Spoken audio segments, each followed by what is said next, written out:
The Israeli military struck the West Bank city of Jenin today, the third day of heavy fighting in one of the largest assaults on the Palestinian territory in over 2 decades.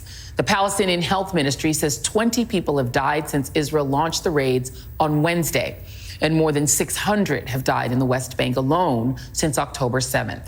That includes nearly 150 children.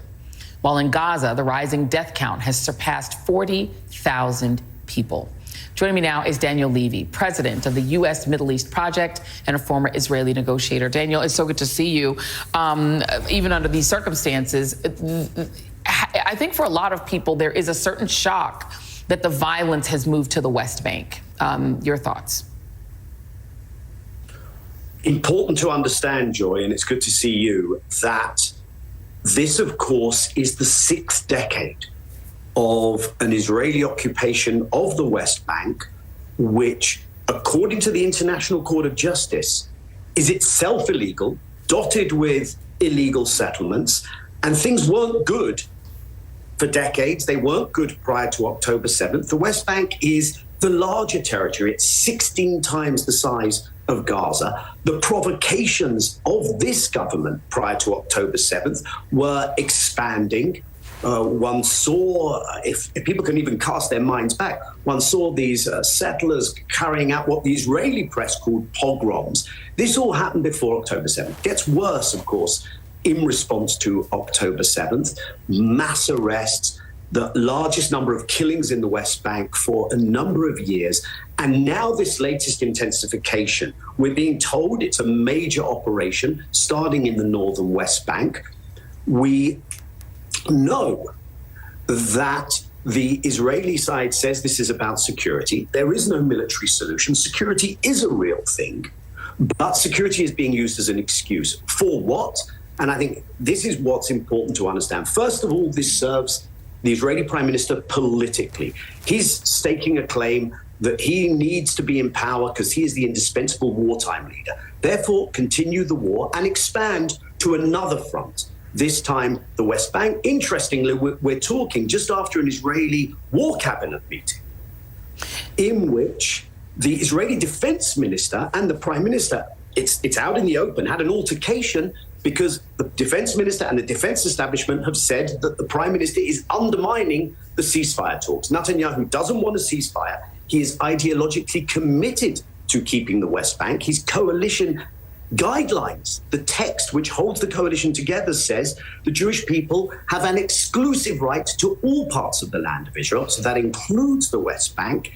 And they are taking advantage of just how promiscuous an environment they have internationally and primarily from the US. They saw that there is no stop sign in Gaza, and they are quite confident that there will be no stop sign in the West Bank either because the arms continue to flow. And this is a terrible escalation. It's going to make ceasefire talks harder, and it further risks that broader conflagration, Joy.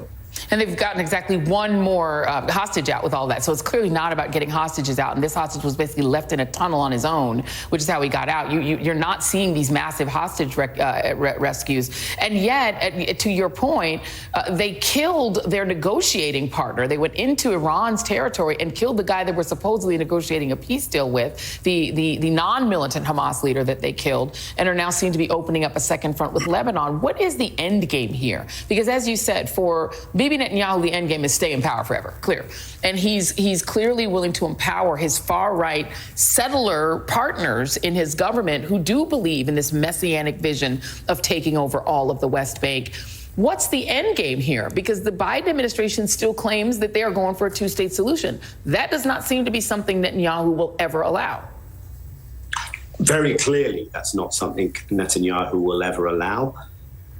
I don't know that there is an end game as such. So first of all, yes, you have a remarkable situation in which even a former deputy national security advisor of Israel's has said that the recounting of events of that latest springing of a hostage, very few have gotten out alive that way, that Israel's version of events was less credible than the Hamas version. Coming from an Israeli former deputy national security advisor, that's a big deal.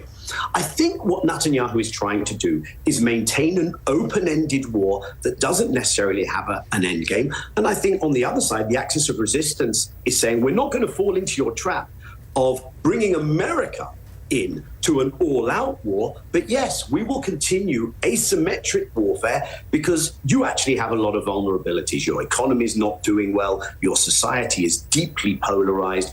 You are part of a global economy that is getting more difficult for you to operate in. And so the question when it comes to this latest West Bank effort is, does this have a deeper strategic purpose? Because you will no doubt be reporting on a lot of these operations happening in refugee camps in the West Bank.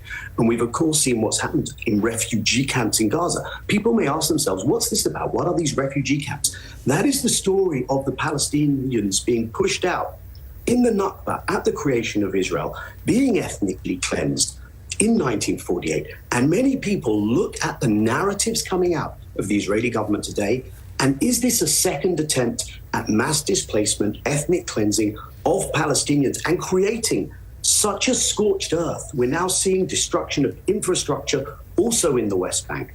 And that has massive implications, of course, for the Israeli-Palestinian and regional future. But I think it has massive implications for the US in national security, geopolitical terms, and apparently also in political terms, because you have an election there, I'm told, and this issue is not playing well for the Democrat leadership.